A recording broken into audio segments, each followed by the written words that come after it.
Hello, I'm standing here at the Port of Seattle, one of the great commercial ports of the world, as a reminder to all of us that we live today at the center of this vast, connected, globalized world. But of course, to a certain extent, it's always been this way.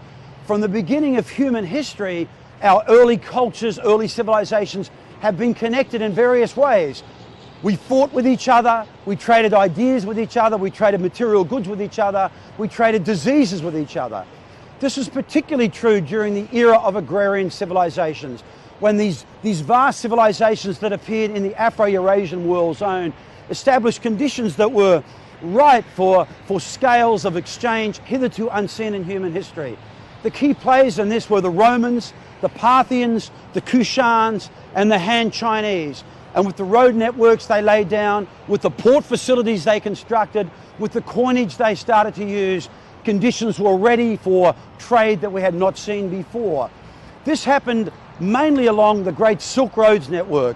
This is a network of roads that connected China through Central Asia, joining the mountain ranges of Central Asia and the deserts, eventually with the Persian world and onto the Roman world. The Silk Roads exploded in the 1st century BCE when the Han Chinese began to connect with the rest of Eurasia for the first time. This fortunately coincided with the establishment of more peaceful conditions in Rome with the advent of Augustus, the first emperor of Rome. After a century of civil war, suddenly a climate of peace emerged within Rome that allowed for a demand for exotic goods from Asia to emerge. And what was most in demand was silk.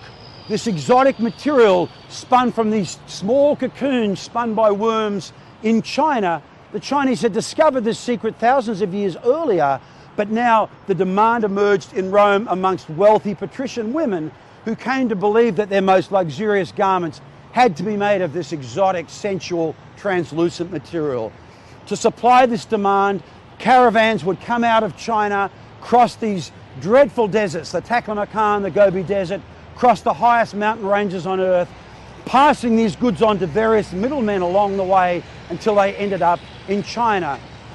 Maritime routes became important too, as more and more port facilities were developed, as sailors discovered the monsoon trade winds that would drive the ships across the Indian Ocean at one time of the year and then back again the other way at a different time of the year. This made deep ocean-going transport and trade possible, the sort of thing we see behind me here today.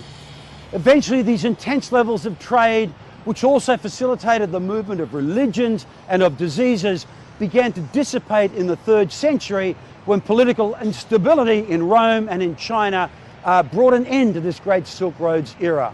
Other trade networks existed as well. In Australia, in the Americas, indeed in the Americas, we know that trade was going on between South America, Mesoamerica, and even up into the Ohio Valley, the Mississippi Valley, Chaco Canyon, and so on. We have evidence of plenty of goods and crops moving back and forward.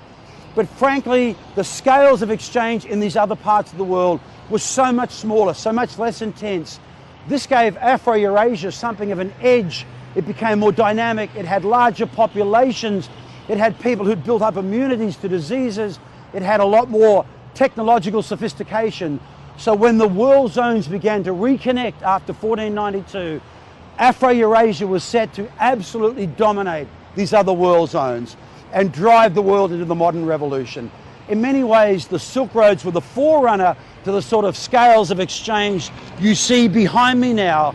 This was the beginning of the establishment of these great global trade networks.